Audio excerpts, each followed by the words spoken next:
आज के इस वीडियो में हम बात करेंगे नॉर्मलाइजेशन, ऑर्थोगोनल, नॉर्मलाइज्ड कांस्टेंट, ये सब क्या होता है इसके बारे में सीखेंगे। अभी हम डिस्कस कर रहे हैं क्वांटम केमिस्ट्री के बारे में, तो आइए हम देखते हैं क्वांटम केमिस्ट्री से रिलेटेड एक और टॉपिक के बारे में। हेलो दोस्तों, मेरा नाम है योगेश साहू और आपका मेरे योगेश केमिस्ट्री यूट्यूब चैनल पर स्वागत है। तो लेते हैं नॉर्मलाइजेशन और इससे रिलेटेड कुछ प्रॉब्लम जो डायरेक्टली हमें पूछा जाता है उसको किस प्रकार से सॉल्व करना है ये बात करते हैं। तो यहाँ पर हम कुछ 2-3 टाइप से क्वेश्चन के बारे में डिस्कस करेंगे, जिसमें मेनली हम नॉर्मलाइजेशन के बारे में देखते हैं। नॉर्मलाइजेशन क्या होता है, ठीक है।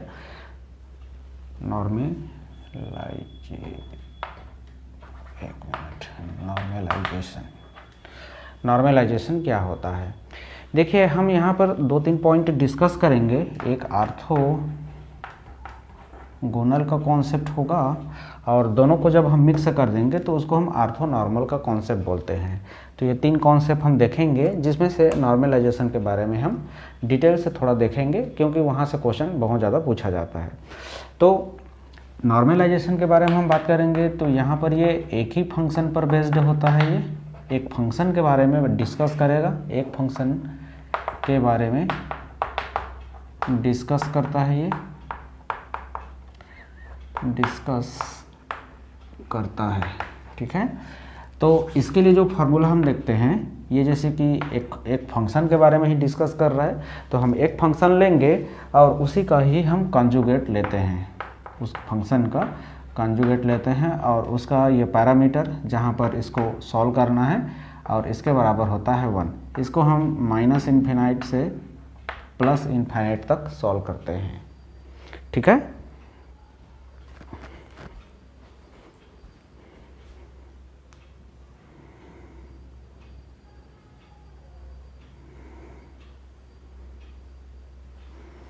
हेलो,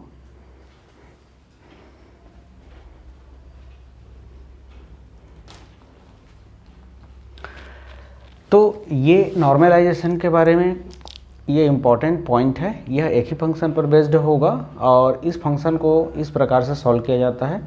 जिस फंक्शन के बारे में बात कर रहे हैं उसी फंक्शन का उसका कॉम्प्लेक्स कॉन्जुगेट लेते हैं और उसके उस क्षेत्र पर वॉल्यूम हो, चाहे 1D 2D 3D के लिए बात करें, उसके हिसाब से हम इसको अलग अलग लेते जाते हैं। इसके बराबर ये 1 होता है। तो ये नॉर्मलाइजेशन के बारे में। यदि अब यहाँ पर हम बात करते हैं, ये जो साइन है ये नॉर्मलाइज्ड होना चाहिए। अगर नॉर्मलाइज्ड नहीं है तो हम इसका नॉर्मलाइजेशन नहीं कर सकते, तो इसको पहले नॉर्मलाइज्ड करना पड़ेगा। नॉर्मलाइज्ड, अगर फंक्शन नॉर्मलाइज्ड नहीं है तो हम इसको नॉर्मलाइज्ड करते हैं। इसके लिए हम क्या करेंगे इसके बारे में मैं अलग से डिस्कस करता हूँ, पहले इसको देख लेते हैं। ऑर्थोगोनल क्या है, ये 2 फंक्शन पर बेस्ड है। 2 फंक्शन के बारे में डिस्कस करेगा ये। और यहाँ पर अगर ये बोलता है, अगर यदि 2 फंक्शन आपस में ऑर्थोगोनल है तो उस कंडीशन में ये -इन्फिनाइट से +इन्फिनाइट, ये पहला फंक्शन, ये इसका दूसरा फंक्शन d टाउ = यहाँ पर हो जाता है 0, ठीक है। ये होता है 0। अगर ये 2 फंक्शन आपस में हम जब सॉल्व करते हैं तो अगर वो 0 आता है तो वो ऑर्थोगोनलाइज्ड होता है। और अगर एक ही फंक्शन उसका कॉम्प्लेक्स कॉन्जुगेट लेकर सॉल्व करते हैं तो अगर 1 आता है तो ये नॉर्मलाइजेशन कहलाता है, ठीक है। ये वैल्यू अगर अब हम इसमें बात करते हैं एक ऑर्थोनॉर्मल का। ऑर्थोनॉर्मल का कॉन्सेप्ट क्या बोलता है, ऑर्थोनॉर्मल एक और तीसरा कॉन्सेप्ट, जिसमें हम ऑर्थोगोनल और नॉर्मलाइजेशन दोनों को हम मिक्स कर रहे हैं। अब ये बोलता है यहाँ पर 2 फंक्शन ऑर्थोनॉर्मल सेट में होगा। हम यहाँ पर 2 फंक्शन के बारे में फिर से हम बात करेंगे और यहाँ पर लेते हैं हम ये जो 2 फंक्शन हैं, जैसे कि एक ले लेते हैं हम साइन n और साइन m, ठीक है, या तो 1-2 करके भी ले सकते हैं। ये इसका d टाउ = यदि 0 आ रहा है या 1 आ रहा है तो ये कंडीशन क्या होगा, यदि n नॉट m तो ये 0 होगा, यदि n बराबर m हो तो ये 1 होगा, ठीक है, तो ये समझ में आ गया। दोनों को रिप्रेजेंट करने का एक प्रकार से तरीका है। जैसे कि हम यहाँ पर एक फंक्शन तो 1 लेते हैं, अगर दोनों बराबर होगा तो सेम फंक्शन हो जाएगा ये, और दूसरा यदि दोनों अलग अलग है तो 0 होगा। जैसे कि ये एक दूसरे में बराबर नहीं होगा तो ये इस प्रकार से आ जाएगा, ठीक है। कभी कभी इसको कुछ इस प्रकार से, जैसे एक को हम कॉम्प्लेक्स के रूप में भी शो करते हैं, ठीक, तो इसको ध्यान में रखिएगा। ये कुछ इस प्रकार से होगा। यदि फंक्शन नॉर्मलाइज्ड होगा तो ये फंक्शन को कुछ इस प्रकार से लिखा जाएगा, जैसे कि हम यहाँ पर दिए हैं। अगर नॉर्मलाइज्ड है तो ये कुछ ऐसा लिखाएगा, ये 0 अगर नॉर्मलाइज्ड है इस कंडीशन में, नॉर्मलाइज्ड है उस कंडीशन में ये कुछ इस प्रकार से लिखाएगा। यहाँ पर n बराबर m है, और अगर इसको हम कुछ ऐसे लिखते हैं d tau is equal to 0, तो यहाँ पर ये कुछ ऐसा हो जाएगा, ठीक है वही।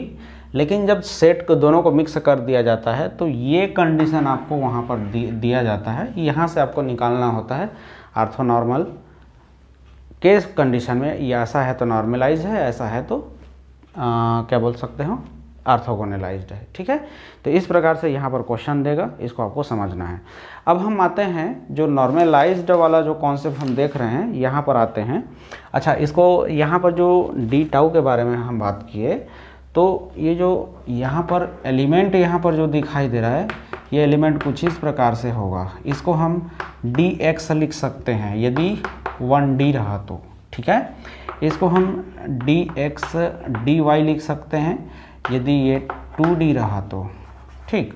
उसी प्रकार से डी एक्स डी वाई और डी जेड लिखेंगे यदि ये 3D रहा तो, ठीक। कुछ इस प्रकार से हम इस पर बात करेंगे। तो ये तो हो गया किसके बारे में, ये नॉर्मलाइजेशन, ऑर्थोगोनल और ऑर्थोनॉर्मल। अब हम यहाँ पर एक कंडीशन दिए थे, ये जो फंक्शन है ये नॉर्मलाइज्ड होना ज़रूरी है। अगर नॉर्मलाइज्ड नहीं है तो क्या, अगर कोई फंक्शन नॉर्मलाइज्ड नहीं है तो उसको नॉर्मलाइज्ड कंडीशन में लाना पड़ता है। तो उसको हम कैसे लाएंगे इसके बारे में देखते हैं। और यहाँ से अब क्वेश्चन फिर से एक और बनाता है। इतना में से तो सीधा सीधा क्वेश्चन बन ही जाता है। अब हम देखते हैं ये जो इसका नॉर्मलाइजेशन करने के पहले अपने को फंक्शन को नॉर्मलाइज्ड करना होगा, तो उसको कैसे किया जाता है। अब इसमें थोड़ा सा अपने को मैथ्स यूज करना है, कैसे यूज करते हैं इसके बारे में देखते हैं। तो यहाँ पर हम क्या देख रहे थे, जो फार्मूला दिए थे नॉर्मलाइजेशन का, साई और साई का स्टार, ठीक है, D tau is equal to हम देते हैं यहाँ पर 1, ठीक है। ये नॉर्मलाइजेशन का फार्मूला था। यहाँ पर हम बोल रहे हैं साई क्या होगा, नॉर्मलाइज्ड होगा। अगर नहीं है तो अपने को यहाँ पर इसको करना पड़ेगा। अभी देखिए, जब हम इसको सॉल्व करते हैं तो ये किसके बराबर आना चाहिए, 1 के बराबर आना चाहिए। अगर 1 नहीं आ रहा है तो उसको अपने को 1 लाना पड़ेगा, तो तब जाके ये क्या हो जाएगा, नॉर्मलाइज्ड हो जाएगा। मान लेते हैं इसको सॉल्व करते हैं, हम इतना को सॉल्व किए, और इतना को सॉल्व करने पर, जैसे कि मैं यहाँ पर बोल रहा हूँ, इतना को जब हम सॉल्व करते हैं तो कुछ वैल्यू आया, ठीक है, मान लेते हैं 100 वैल्यू आया। लेकिन अपने को चाहिए क्या, बराबर में 1 चाहिए, ठीक है। तो ये जो वैल्यू आ रहा है, इस वैल्यू से अगर मैं इसको डिवाइड कर दूं, जो वैल्यू ये दे रहा था इस वैल्यू से अगर मैं डिवाइड कर दूं, ये इसके बराबर इतना दे रहा था, और जितना आ रहा है उसी वैल्यू से मैं इसको डिवाइड कर दूंगा तो 1 हो जाएगा, ठीक है। तो इस प्रकार से हम इसको, इस फंक्शन को नॉर्मलाइज्ड करेंगे। अब यहाँ पर मान लेते हैं जैसे यहाँ पर इसका नॉर्मलाइजेशन का कुछ वैल्यू होगा, जिसको मैं n ले लेता हूँ साई के लिए, तो ये एक साई लिखूँगा। उसी प्रकार से इसका कॉम्प्लेक्स कॉन्जुगेट ले रहा हूँ, तो यहाँ पर भी फिर से एक बार साई लिखाएगा और डी टाउ बराबर। अब इसको अपने को सॉल्व करना है, तो इसको सॉल्व करेंगे तो ये n² हो जाएगा, ठीक है। फिर ये साई और साई डी टाउ कुछ इस प्रकार से होगा। अब ये जो वैल्यू निकल के आ रहा है, यही आपका क्या होगा, नॉर्मलाइजेशन कांस्टेंट होगा, जो इसके बराबर हम यहाँ पर 1 देख रहे हैं। तो n का स्क्वायर बराबर हो जाएगा 1/साई स्टार डी टाउ। इसमें पूरा आप वो कॉन्सेप्ट लगा लीजिएगा, ये कुछ इस प्रकार से माइनस प्लस माइनस ये प्लस, ठीक है। तो यहाँ पर हो जाएगा ये माइनस प्लस, ठीक है, कुछ इस प्रकार से आ रहा है। अब यहाँ पर हम देखते हैं ये n स्क्वायर बराबर था, n बराबर क्या हो जाएगा 1, अब ये अंडर रूट में हो जाएगा, फिर ये हो जाएगा कुछ इस प्रकार से साई स्टार और डी टाउ। तो ये आपका क्या कहलाएगा, नॉर्मलाइज्ड कांस्टेंट कहलाएगा, जो यहाँ पर अपने को मिला n। ये जो n मिल रहा है ये है आपका नॉर्मलाइज्ड कांस्टेंट, ठीक, इसको आप याद रखिएगा। अब इसको अपने को सॉल्व कैसे करना है इसके बारे में देखते हैं। इसको सॉल्व करने के लिए हम क्या करेंगे, कुछ वैल्यू को हम याद रखते हैं और उस वैल्यू के जरिए हम इसको समझने का प्रयास करते हैं। चलिए एक प्रॉब्लम, जैसे अभी मैं बताया, ऐसे एक प्रॉब्लम देखते हैं और इस प्रॉब्लम से समझने का प्रयास करते हैं, ट्राई करते हैं कि कैसे इसको निकाला जाए। अभी आपको क्वेश्चन दिया है, एक क्वेश्चन दिया हुआ है और ये क्वेश्चन में लिखा है psi is equal to E I M और फाई, ठीक, ये दिया हुआ है और इसके लिए जो रेंज दिया है ये कुछ इस प्रकार से दिया हुआ है, एक्स फाई है, ये फाई जो वैल्यू है ये कुछ इस बीच में है, ठीक है। ये आपका इस प्रकार से फार्मूला दिया है रिजिड रोटर के लिए, रिजिड रोटर के लिए ये क्वेश्चन कुछ दिया हुआ है। ये साई मतलब वेव फंक्शन है और ये कंडीशन दिया है उसके लिए, वेव फंक्शन कुछ इस प्रकार से है रिजिड रोटर के लिए। अब इस रिजिड रोटर के लिए नॉर्मलाइजेशन वेव फंक्शन आपको बनाना है, ठीक है। नॉर्मलाइजेशन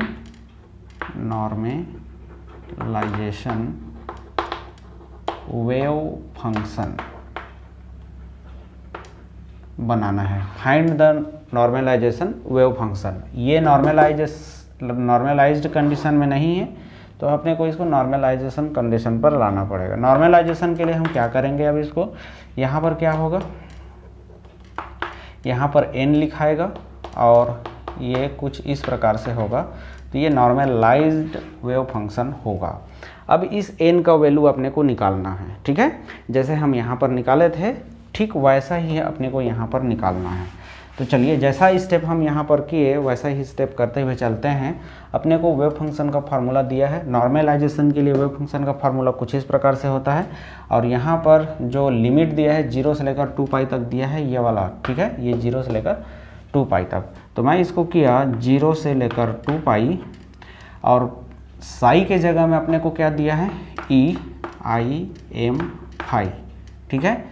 साई स्टार करेंगे तो ये हो जाएगा एम साई। अभी देखिए आई का जब कॉम्प्लेक्स कॉन्जुगेट बनाया जाता है आयोटा का, बाकी किसी में चेंज नहीं होता, ध्यान रखिएगा। आई का जब कॉम्प्लेक्स कॉन्जुगेट आप जब करते हो तो ये -i इसका आंसर होगा। यदि आप -i का कॉम्प्लेक्स कॉन्जुगेट करते हो तो ये i होगा। मतलब सिर्फ इसमें साइन चेंज होता है, सिर्फ आयोटा के केस में, बाकी कहीं पर भी ये साइन चेंज नहीं होने वाला, ध्यान में रखिएगा। तो यहाँ पर अब माइनस साइन हो गया। अब यहाँ पर देखते हैं दो फंक्शन हो गया, दो फंक्शन के बाद डी टाउ कर दिए इज इक्वल टू 1, ठीक है, कुछ इस प्रकार से हो जाएगा। अब यहाँ पर देखेंगे डी टाउ, तो डी टाउ क्या हो जाएगा, यहाँ पर डी फाई हो जाएगा। ये थीटा के रेस्पेक्ट में हम बात कर रहे हैं, रिजिड रोटेटर है, तो ये कुछ इस प्रकार से चेंज होगा, ठीक है। इतना क्लियर हो गया। डी टाउ लगाए और डी टाउ के जगह में हम यहाँ पर डी फाई कर दिए। अब इसको सॉल्व कर लेते हैं। सॉल्व करने पर अपने को क्या मिलेगा, 0 2π, ये आधार से पावर को जोड़ दिया जाता है, ऐड कर दिया जाता है, तो ये और ये आई एम फाई और प्लस करते हैं, ये है आपका -im5, ठीक है, कुछ इस प्रकार से। ये प्लस में है, माइनस में, ओवरऑल ये 0 हो जाएगा।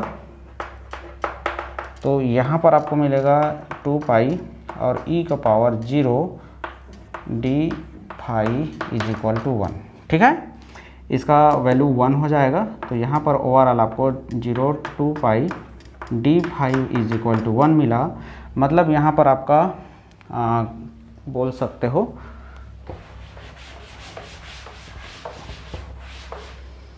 यहाँ पर बोल सकते हैं हम ये जो डी फाई का लिमिट लग रहा है 0 से लेकर 2 पाई इज इक्वल टू 1, ठीक है, कुछ इस प्रकार से अब ये मिल रहा है। तो यहाँ पर ये जो डी फाई का वैल्यू 2 पाई और -0 ये कुछ इस प्रकार से आ रहा है, 2 पाई और 0। तो फाइनली जैसे कि हम इसको बराबर 1 करते हुए गए हैं, यहाँ पर तो इसी का ही वैल्यू निकाल रहे हैं, क्या बोलते हैं, नॉर्मलाइजेशन कांस्टेंट का। तो ये आपको क्या मिल जाएगा, 0 बराबर 1, 2 पाई बराबर 1 मिल रहा है। ये क्या है, ये 2 पाई जो मिला है, 2 पाई सीधा बराबर 1 ना बोल के सीधा सीधा हम ऐसा ही बोल सकते हैं इसको। ये जो 2 पाई मिला है वैल्यू, ये 2 पाई किसके लिए मिला, आपको नॉर्मलाइजेशन कांस्टेंट के मिला। यहाँ पर डायरेक्ट इस प्रकार से एन का वैल्यू निकाल रहे थे ना, उसको ला रहे हैं, इसी के बराबर लाएंगे। तो ये फाइनली जब हम इसको सॉल्व किए तो सॉल्व करने पर अपने को क्या मिल रहा है, 2 पाई मिल रहा है। अब ये 2 पाई किसके बराबर है, जब हम इसको सॉल्व किए हैं, ये सॉल्व किए हैं, तो ये जो 2 पाई मिल रहा है वो n के बराबर होगा, ठीक है। तो ये n के बराबर करने के लिए अपने को अब फार्मूला, जैसे कि हम इस फार्मूला को सॉल्व किए हैं अभी, अब इसको जब हम फैक्टर की तरफ ले जाते हैं तो n इज इक्वल टू 1/√, अभी हम देखें यहाँ पर फार्मूला ये होता है अंडर रूट में साइन, ये इनफाइनाइट से इनफाइनाइट, तो यहाँ पर 0 से 2 पाई है साई स्टार डी टाउ, और इतना को सॉल्व करके हम क्या लाए हैं, ये 2 पाई लाए हैं, ठीक है।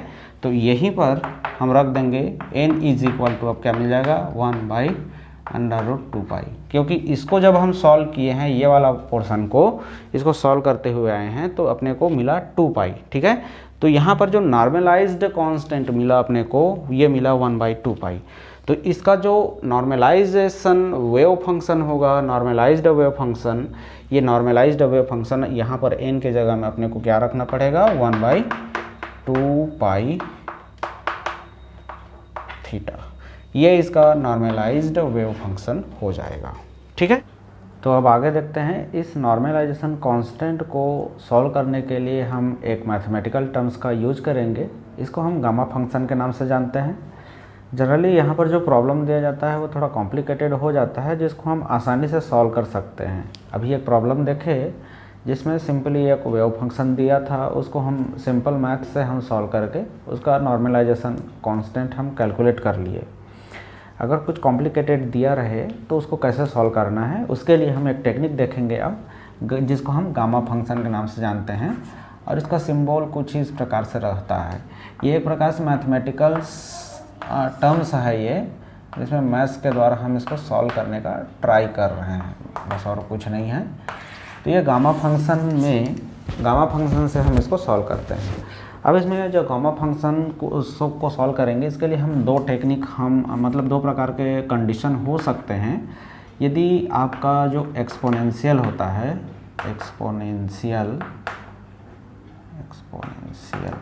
एक्सपोनेंशियल जैसे कि जो e का पावर लगा रहता है, उसमें आपका पावर पर x लगा रहेगा, और पर पावर जो घात होता है वो x है, और x का पावर और कुछ ना हो, मतलब यहाँ पर x का पावर 1 होगा, ठीक है। तो यहाँ पर जो टर्म्स लिखाया रहेगा वो कुछ इस प्रकार से रहेगा, ठीक है। e का पावर x और इसका पावर 1, मतलब कुछ भी नहीं रहेगा, ठीक है। और दूसरा एक और टर्म्स होगा, ये टर्म्स दूसरा कुछ इस प्रकार से होगा, एक्सपोनेंशियल, सीधा मैं लिख देता हूँ यहाँ पर, e का पावर x और इसका भी पावर 2, कुछ इस प्रकार से रहेगा। अब यहाँ पर बहुत सारे ऐसे टर्म्स रहेंगे, ध्यान में रखिएगा। जैसे कि यहाँ पर e का पावर x रखा हूँ, अब इसको यहाँ पर कुछ कांस्टेंट भी होगा, ठीक है। तो ये कांस्टेंट के लिए मैं a लगा देता हूँ और इसको कुछ इस प्रकार से लिख देता हूँ। a यहाँ पर क्या है, आपका कांस्टेंट होगा, ठीक, उसको आप ध्यान दीजिएगा। और ये जनरली माइनस के रेस्पेक्ट में रहता है, तो वैसे यहाँ पर भी कर लेता हूँ, ठीक। ये कुछ इस प्रकार से है। अब कुछ इस प्रकार से रहेगा, तो यहाँ पर आप ध्यान दीजिएगा, x और साथ में रहेगा, इसका पावर मैं ले लेता हूँ अब n, ठीक है। वैसे ही यहाँ पर भी रहेगा x का पावर n। अब इस पर हम बात करेंगे, कुछ इस रेस्पेक्ट में आपको ये जो वेव फंक्शन दिया जाएगा या जो प्रॉब्लम देगा कुछ ऐसे रेस्पेक्ट में रहेगा। अब उसको आपको समझना है, कैसे समझना है देखते हैं एग्जाम्पल के द्वारा। तो जब ऐसे प्रॉब्लम दिए रहेंगे तो कैसे सॉल्व करना है। पहला कंडीशन जब इस प्रकार से है, एक्सपोनेंशियल पर पावर x लगा है और x का पावर 1 है, एक्सपोनेंशियल का पावर x है और उसका पावर 2 है, ठीक है। तो यहाँ पर x का पावर क्या बता रहा हूँ मैं 2 है। तो उस कंडीशन में कैसा सॉल्व करना है। जब इस प्रकार से रहेगा तो जब इसको हम सॉल्व करेंगे, ये गामा फंक्शन के थ्रू सॉल्व करेंगे, n+1 हो जाएगा और यहाँ पर a का पावर n+1 होगा, ठीक है। कुछ ऐसे सॉल्व करना है इसको, गामा n+1 और a का पावर n+1। अब a यहाँ पर जो कांस्टेंट रहेगा एक्सपोनेंशियल में उसको हम दिखा रहे हैं। यहाँ पर अब जो वैल्यू आएगा वो आपका नॉर्मलाइजेशन कांस्टेंट होगा, ठीक है। ऐसे इसको सॉल्व करना है। दूसरा, अगर इसमें हम बात करते हैं, अच्छा इसको पूरा हम कंप्लीट कर लेते हैं। फाइनली इसको जब गामा फंक्शन का जो वैल्यू मिलेगा उसको आप क्या करोगे, यहाँ पर जो गामा फंक्शन, इसको मैं बोल रहा हूँ, ठीक है, गामा फंक्शन n+1 का जो वैल्यू मिलेगा उसको आपको ऐसे समझना है, n-1+1। तो ओवरऑल आपको यहाँ पर क्या मिलेगा, n मिलने वाला है, ठीक है। क्या मिलेगा, n मिलेगा +-1। अब रूल है तो रूल के हिसाब से ही चलेंगे। फाइनली आपको n मिलेगा और उसका आपको फैक्टोरियल लेना है, ठीक है, उसका अपने को फैक्टोरियल लेना है। तो n+1 आपका कुछ इस प्रकार से हुआ और फिर यहाँ पर जो है a का पावर n+1 कुछ ऐसा हो जाएगा, ठीक। अब इसकी n गामा के रूप में हम इसको सॉल्व करेंगे, कुछ इस प्रकार से आपको मिलेगा। फाइनली क्या मिलता है आपका आंसर बताएगा, ठीक। तो आप ऐसे सॉल्व कर लिए। यहाँ पर अब देखते हैं, अगर इस रेस्पेक्ट में है तो यहाँ पर फिर से दो कंडीशन बनेगा। यदि n का वैल्यू इवन है, n का वैल्यू इवन में है, सम संख्या है, तो उस कंडीशन में अपने को क्या करना है, यहाँ पर जो हम गामा वैल्यू लेंगे, ये गामा वैल्यू को हम n+1/2 करके लेंगे और नीचे में आपका जैसा रहता है वैसा ही रहेगा, n+1/2, ठीक है। ये कौन से कंडीशन में, जब n इवन है, पहला केस। और दूसरा केस, यदि n बराबर ऑड हो तो वैल्यू पूरा का पूरा 0 हो जाएगा। इसको आपको सॉल्व नहीं करना है, इसमें आपको क्या ले लेना है, 0 ले लेना है। चलिए इसको कुछ एग्जांपल से लेकर समझते हैं। जैसे आपको प्रॉब्लम दिया हुआ है कुछ इस प्रकार से और एक्सपोनेंशियल -2x दिया हुआ है, ये आपका प्रॉब्लम है और इसमें आपको नॉर्मलाइजेशन कांस्टेंट आपको निकालना है। कैसे निकालेंगे इसको डिस्कस करते हैं। देखिए यहाँ पर x का पावर 1 है, मतलब अपने को इस फार्मूला का यूज करना है। अब इसमें अपने पास n क्या है, तो n के लिए यहाँ पर x का पावर n लगा है, लेकिन इसमें आपको दिखाई नहीं दे रहा है। अगर ऐसा केस आता है तो आप इसको ऐसा मानते हुए चलेंगे और ये हो जाएगा x का पावर 1 और e-2x, ठीक है। कुछ ऐसा इसको अज्यूम करना है, इसमें सामने में नहीं है कुछ, तो आपको x का पावर 1 मानना है, इसको ये ध्यान रखिएगा। तो अब इसको सॉल्व कैसे करेंगे, यहाँ पर अपने को मिला n बराबर 1 और a बराबर यहाँ पर आपको मिला है 2, ठीक है। तो इसको हम क्या करें, यहाँ पर जैसे कि अब फार्मूला में n में है आपका 1+1, अगर इस फार्मूला से चलते हैं या फाइनली आप इस फार्मूला से भी यूज कर सकते हैं, लेकिन हर जगह आपको यूज नहीं करना है। जब x का पावर 1 है तो आप इसको यूज कर सकते हो, तो ऐसा यूज कर सकते हैं यहाँ पर।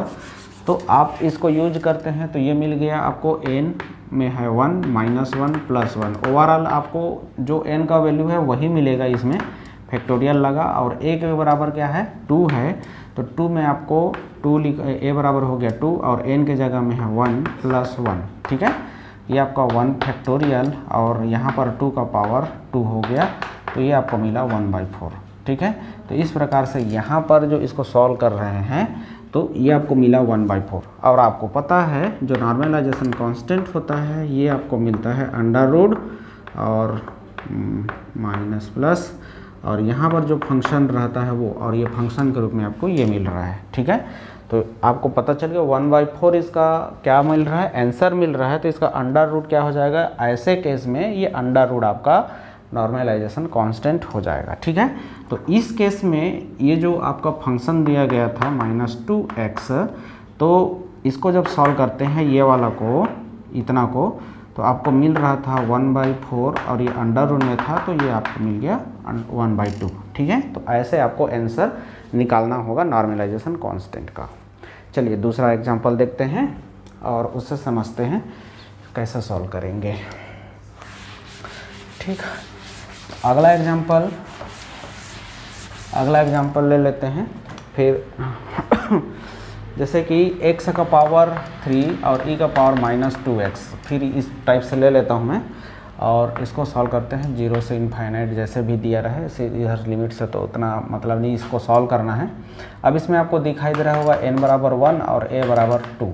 ठीक, n बराबर 1 नहीं, n बराबर 3, ठीक है, और a बराबर 2। तो इसको हम रखें n बराबर 3, तो ऐसे आप तो ओवरऑल यहाँ पर 3 रख सकते हो और 3 का फैक्टोरियल हो जाएगा, जितना n है उतना ही आना है। और यहाँ पर a का पावर n+1 है तो a बराबर है यहाँ पर 2, n+1 करते हैं तो 3+1 हो जाएगा। ठीक है, तो ये हुआ 3 × 2 × 1 और ये हो गया 2 का पावर 4। ठीक, अब इसको हम सॉल्व कर रहे हैं तो ये आपको मिल रहा है, इसमें 2 का पावर 4 मिल रहा है, ऊपर में 1 2 को काट देंगे 3 हो जाएगा, तो ये हो गया 3 और ये हो जाएगा 8, 3/8 इसका आंसर हो जाएगा। और यहाँ पर अगर इसमें नॉर्मलाइजेशन कांस्टेंट पूछेगा तो ये फिर से आपका नॉर्मलाइजेशन कांस्टेंट के लिए ये आपका फंक्शन होगा और उस फंक्शन का आंसर आपको मिल रहा है 3/8, तो ओवरऑल आपको ये मिल गया 8/3 अंडर रूट। ठीक है, तो ऐसे आपका आंसर निकालना है नॉर्मलाइजेशन कांस्टेंट का। चलिए इसको अप्लाई, अच्छा एक और एग्जांपल है, इसको समझ लेते हैं, फिर इसको आगे अप्लाई करते हैं फंक्शन पर। हो सकता है ये वीडियो थोड़ा लंबा हो, लेकिन एक बार सीख जाएंगे तो ये इजी हो जाएगा। अच्छा, इस टाइप का जब प्रॉब्लम आता है, जब एक्सपोनेंशियल का पावर 2 है, तो इसमें कुछ पॉइंट को अपने को ध्यान रखना है। अगर ऐसे केस रहते हैं तो इसमें आपको ध्यान देने की क्या बात है, अगर कोई निगेटिव वैल्यू हो, ठीक है, 0 या तो कोई निगेटिव वैल्यू हो रहा होगा तो उस पर आप इसको अप्लाई नहीं कर सकते। 0 और निगेटिव वैल्यू, पहला केस 0 एवं निगेटिव वैल्यू पर गामा फंक्शन अप्लाई नहीं होता। ठीक है, ये गामा फंक्शन है, ये अप्लाई नहीं होता। दूसरा, जब अगर गामा का वैल्यू हाफ कुछ इस टाइप से है तो इसका वैल्यू हम अंडर रूट पाई लेंगे। ये अंडर रूट है, ध्यान रखिएगा, अंडर रूट पाई लेते हैं। अगर आपको और विशेष केस ये जो निगेटिव वैल्यू है, मतलब क्या है, जैसे कि यहाँ पर -3 हो, गामा में अगर -3 आ जा रहा है सॉल्व करने पर, तो आप यहाँ पर इसको अप्लाई नहीं कर पाओगे। ठीक, ये ध्यान रखिएगा। अगर इसमें एक और केस देखते हैं, जैसे कि अंडर रूट यहाँ पर हाफ है, अंडर रूट नहीं, ये गामा फंक्शन 3/2 या फिर जैसे कि गामा 5/2 करके दिया हुआ है, ऐसे केस में आपको क्या करना है, यहाँ पर हम एक घटाते हुए कहाँ तक जाएंगे, हाफ तक चलेंगे। जैसे कि इसका फैक्टोरियल बनाते हैं, जब इसको निकालेंगे बाहर, तो बाहर निकालेंगे तो हम क्या करेंगे, जैसे कि गामा 3/2 को बाहर निकालते हैं तो ये 3/2 - 1 और इसका फैक्टोरियल करेंगे और इसको जब सॉल्व करेंगे तो आपको चलना है हाफ तक चलना है। ठीक है, ये वैल्यू आना चाहिए, इतना तक चलना है। जैसे कि इसमें हम माइनस घटाएंगे तो सीधा सीधा आपको -1 घटाए तो हाफ मिल जाएगा। लेकिन गामा 5/2 में आप 1 घटाते हो, जब इसको सॉल्व करोगे तो 5/2 - 1 किए तो आपको मिला 3/2। अब फिर इसमें -1 करोगे तो ये आपको हाफ मिलेगा। ठीक है, तो एक आंसर आपको ये मिला है और दूसरा आंसर ये मिला है। तो फाइनली आप इसको क्या करोगे, मल्टीप्लाई करोगे, ये इसका जो आंसर आएगा ये फाइनल आंसर होगा। 3 1 जा 3 और 3 2 2 जा 4, 3/2 इसका फाइनल आंसर होगा 5/2 का। ठीक है, आप ऐसे इसको सॉल्व करोगे। उसके बाद आप क्या करोगे, इस वाले केस में लास्ट में आप जो हाफ मिलता है उसके लिए आप अंडर रूट पाई लगाएंगे और अंडर रूट पाई लगाएंगे। ठीक है, ये अंडर रूट है, ध्यान रखिएगा। तो ये इसका आंसर होगा। अगर गामा फंक्शन में 5/2 है तो ये आंसर आएगा, गामा फंक्शन में 3/2 है तो ये आंसर। आपको कहाँ तक जाना है, हाफ तक जाना है, माइनस करते हुए 1 माइनस करते करते आपको हाफ तक जाना है। जो जो वैल्यू मिलेगा आप उसको मल्टीप्लाई करोगे, ये फाइनल आंसर होगा। ठीक, तो ये पॉइंट आप ध्यान रखिएगा। अब इससे रिलेटेड अगर आता है क्वेश्चन तो देखते हैं। आप इसको जब भी क्वेश्चन फंसेगा इसी प्रकार से देखिएगा। एक एग्जांपल मैं और लेकर समझाता हूँ, यहाँ पर आपको कैसे कांस्टेंट बनाना है इसको समझते हैं। ये इस टाइप के प्रॉब्लम के लिए है। ठीक, इसको नोट कर लीजिएगा, रिवाइंड करके देखिएगा। अगर समझ ना आए तो वीडियो को रिवर्स करके देख लीजिए, थोड़ा सा समझ में आ जाएगा। समझाऊंगा तो वीडियो लंबा होते जाएगा। चलिए, एक फंक्शन दिया है आपको, psi is equal to exponential minus beta X का पावर 2, साई बराबर एक्सपोनेंशियल माइनस बीटा एक्स का पावर 2/2। ये आपको फंक्शन दिया हुआ है और ये है आपका 1D SHO के लिए। और इसका जो लिमिट दिया गया है क्वेश्चन में दिया गया है -इनफाइनाइट टू +इनफाइनाइट, ये क्वेश्चन में दिया हुआ है। और ये क्वेश्चन है 1D SHO के लिए। अब ये पूरा कुछ इस प्रकार से क्वेश्चन लिखा रहेगा, 1D बॉक्स 1D SHO के लिए, एक विमीय संदूक में SHO के लिए, सिंपल हार्मोनिक मोशन के लिए फंक्शन कुछ इस प्रकार से है, जिसके लिए लिमिट कुछ लिखा रहेगा यहाँ पर। तो इस फंक्शन का नॉर्मलाइजेशन कांस्टेंट क्या होगा, what is the normalisation constant for this function. तो आप इस प्रॉब्लम को कैसे अप्रोच करोगे इसको देखते हैं। तो पहले तो आपको पता है नॉर्मलाइजेशन के लिए जो हम फार्मूला लेते हैं, नॉर्मलाइजेशन कब होता है, जब ये -इनफाइनाइट से +इनफाइनाइट में साई, नॉर्मलाइजेशन के लिए एक ही फंक्शन होता है, आप ध्यान रखिएगा, और उसका कॉन्जुगेट लिया जाता है। और यहाँ पर डी टाउ, अब ये 1D है तो ये हो जाएगा dx हो जाएगा, और इसको हम 1 के बराबर करते हैं। ठीक है, ये आपका फंक्शन होता है, 1 के बराबर आता है तो हम इसको नॉर्मलाइज्ड फंक्शन बोलते हैं। ये नॉर्मलाइज्ड नहीं है, नॉर्मलाइजेशन करने के लिए बोल रहा है। नॉर्मलाइजेशन करने का फार्मूला ये है, एक आना चाहिए। आपका फंक्शन दिया है, फंक्शन में है e माइनस बीटा एक्स का पावर 2/2, ये आपका फंक्शन हुआ। इसका कॉम्प्लेक्स कंजुगेट लेना है, ये आपका -इनफाइनाइट से +इनफाइनाइट, और ये हो जाएगा एक्सपोनेंशियल और माइनस बीटा एक्स का पावर 2/2। डी टाउ है, डी टाउ 1D है तो dx हो जाएगा। ये इसको आप शुरुआत में हम डिस्कस कर चुके हैं कैसे हो रहा है। ठीक है, अब जैसे कि आपको पता है, मैं बताया था i का कॉम्प्लेक्स -i होता है और -i का कॉम्प्लेक्स i होता है। बाकी कांस्टेंट इसको छोड़कर अगर हम कॉम्प्लेक्स कॉन्जुगेट बनाते हैं तो साइन चेंज नहीं होता, एज इट इज़ उतार दिया जाता है। तो यहाँ पर कोई भी किसी का भी साइन चेंज नहीं होगा। और ये जैसे कि एक्सपोनेंशियल, आधार सेम, बेस सेम है, पावर जुड़ जाता है। तो ये हो गया minus beta x²/2 plus beta x²/2। या तो आप ऐसे भी कर सकते हो, माइनस माइनस कॉमन होकर ये सब दोनों जुड़ जाएगा। ठीक है, इसमें तो कोई डाउट नहीं होना चाहिए। ये कुछ इस प्रकार से आ रहा है ये। तो e का पावर यहाँ पर आपको क्या मिल रहा है, ये मिल रहा है 2 -2। ठीक है, बीटा x²/2, 2 कैंसल, तो फाइनली ये आपको मिला माइनस और एक्सपोनेंशियल बीटा x²। ठीक है, ये आपको फाइनली कुछ इस प्रकार से वैल्यू मिल रहा है।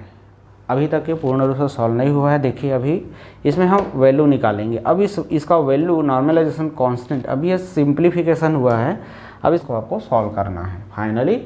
तो यहाँ पर ये आपको मिला ऊपर में गामा 1/2 और नीचे मिला बीटा, और ये मिल गया 1/2। ठीक है, 0 + 1 हाफ। ठीक, इसका वैल्यू क्या होता है, इसका वैल्यू हम डायरेक्ट देखे थे, मिटा दिया ना।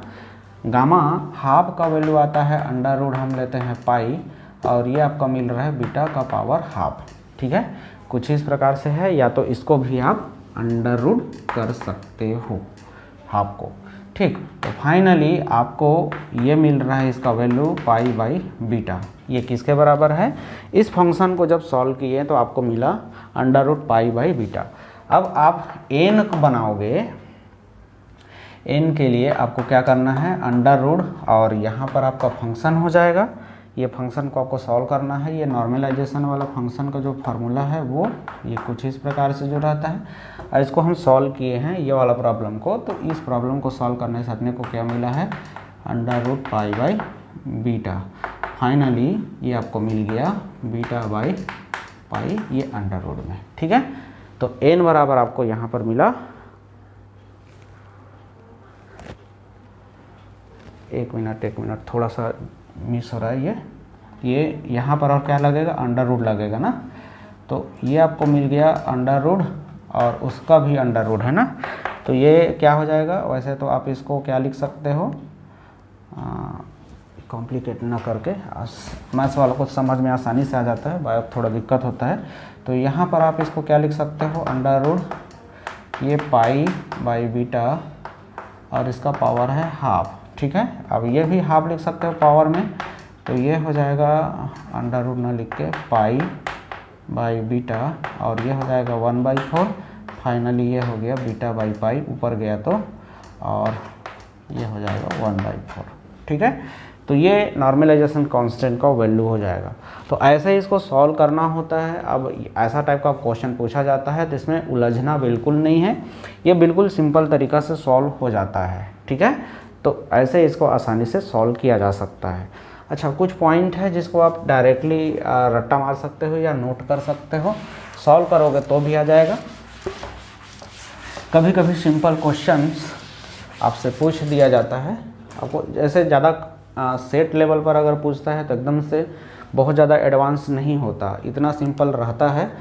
जैसे कि साई बराबर sine N pi X divide by L. अब यहाँ पर एक्स का वैल्यू है 0 से ज़्यादा और एल से कम। ठीक है, कुछ इस प्रकार से दिया गया है। तो यहाँ पर जो नॉर्मलाइजेशन कांस्टेंट का वैल्यू जो आएगा ये आता है अंडर रूट 2/L। इसको याद रखिएगा। और ये सिंपल फार्मूला है, सिंपल वेव फंक्शन है, इसके लिए हम normalisation constant under root 2/L रखते भी हैं। और जब फंक्शन को जब पढ़ते हैं तो ये नॉर्मलाइजेशन कांस्टेंट को हम लगाते हुए भी पढ़ते हैं। ठीक है, इसको याद रखिएगा। अच्छा, दूसरा इसको आप नोट कर लीजिएगा, जैसे कि आगे वाले पॉइंट में एक और, जैसे कि अगर साई बराबर आपको दिया हुआ है एक्सपोनेंशियल -r/A0। अब ये हाइड्रोजन एटम के लिए होता है, इसको 0 से इनफाइनाइट के बीच में बोला गया है और इसको हाइड्रोजन एटम के लिए ही देगा क्योंकि यहाँ पर A0 लगा है। ठीक है, एवरेज वैल्यू जो हम निकालते हैं उसको इंडिकेट कर रहा है। तो ऐसे कंडीशन में यहाँ पर जो इसका नॉर्मलाइजेशन कांस्टेंट होगा ये अंडर रूट पाई और A0 का पावर हो जाएगा 3/2। ये इसका नॉर्मलाइजेशन कांस्टेंट हो जाएगा। ठीक है, तो ऐसे प्रॉब्लम्स नॉर्मलाइजेशन कांस्टेंट के लिए मिलेगा जिसको अपने को इस टेक्निक से सॉल्व करना है। आई होप ये वीडियो आपको अच्छा लगा होगा। कमेंट करके आप ज़रूर बताइएगा कि वीडियो कैसे लगा। अगर इस टाइप के और वीडियो आप चाहते हैं तो आप इस वीडियो को लाइक कीजिए और अपने दोस्तों के साथ शेयर कीजिए ताकि मैं भी मोटिवेट हो सकूं और आपके लिए ऐसे वीडियो को आपके सामने ला सकूं। Thanks for watching this video.